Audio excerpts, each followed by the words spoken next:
সড়ক সংস্কার না হওয়ায় ক্ষুব্ধ হয়ে কর্দমাক্ত রাস্তায় ধানের চারা ও কচু রোপণ করে প্রতিবাদ জানালেন স্থানীয়রা।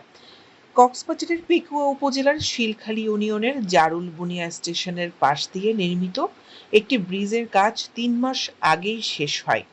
ব্রিজের সংযোগ সড়কের কাজ অসম্পূর্ণ রেখে ঠিকাদার কেটে পড়ে। এতেই কর্দমাক্ত রাস্তাটি চলাচলের অনুপযোগী হয়ে এমন বেহাল দশার সৃষ্টি হয় স্থানীয়দের। ব্রিজের কাজ সম্পূর্ণ হলেও সংযোগ সড়কের কাজ সম্পূর্ণ না করে ঠিকাদার চলে যাওয়ায় ভোগান্তিতে পড়েছেন ওই এলাকার ১০,০০০ মানুষ। সড়কটি সংস্কারের বিষয়ে বিভিন্ন দফতরে এলাকাবাসী একাধিকবার আবেদন করলেও কোনো ব্যবস্থা গ্রহণ না করায় এমন অভিনব প্রতিবাদে নামেন স্থানীয়রা। সরেজমিনে ঘুরে দেখা গেছে ব্রিজ নির্মাণ শেষ হলেও এর দুই পাশের সংযোগ সড়ক এখনও অপ্রস্তুত। বাঁশ দিয়ে তৈরি একটি অস্থায়ী সাঁকো ব্যবহার করে চলাচল করছেন স্থানীয়রা। ঝুঁকিপূর্ণ সাঁকো দিয়ে চলাচলে যে কোনো সময় দুর্ঘটনার শঙ্কায় রয়েছেন বয়স্ক, শিশু, স্কুল পড়ুয়া শিক্ষার্থী ও অসুস্থ রোগীদের। এতে বিপাকে পড়েন স্থানীয় জারুল বুনিয়া স্টেশন সংলগ্ন বাজারের ব্যবসায়ী ও ক্রেতারা।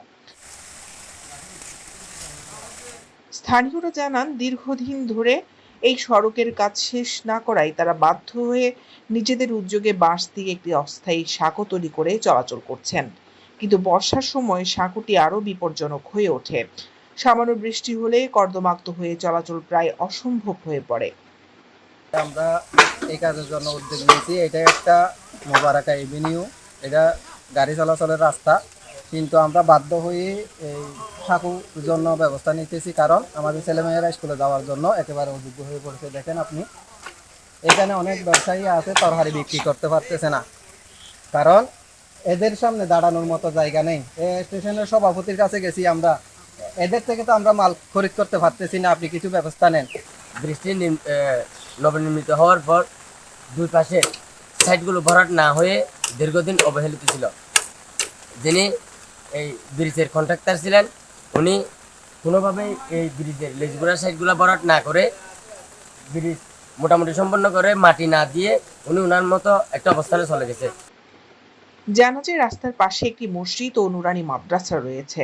ব্রিজ নির্মাণের সময় মসজিদের অজুখানা ও সামনের মাঠের একটি বড় অংশ ভেঙে ফেলেছে সংশ্লিষ্ট ঠিকাদারি প্রতিষ্ঠান। এতে মসজিদের ভিতরে নামাজ আদায়কারী মুসল্লিদের এখন ঝুঁকির মধ্যে ইবাদত করতে হচ্ছে। মসজিদের ইমাম হাফেজ মোহাম্মদ জাবেদ হোসাইন বলেন, মসজিদের অজুখানা ভেঙে ফেলা হয়েছে, মাঠের মাটি সরে গেছে, যে কোনো সময় ধসের ঘটনাও ঘটতে পারে। মুসল্লিদের নিয়ে আমরা আতঙ্কে আছি। এ বিষয়ে উপজেলা নির্বাহী কর্মকর্তা মোহাম্মদ মইনুল হোসেন চৌধুরী বলেন, ঠিকাদারের অবহেলার কারণে ব্রিজের কানেক্টিং সড়কের কাজ অসম্পূর্ণ রয়েছে। অতি শীঘ্রই কাজটি সম্পূর্ণ করতে সংশ্লিষ্ট দপ্তরের মাধ্যমে ঠিকাদারকে কাজ সমাপ্ত করে রাস্তাটি জনসাধারণের চলাচল উপযোগী করার নির্দেশনা প্রদান করা হয়েছে। দৈনিক আজাদী নিউজ ডেস্ক।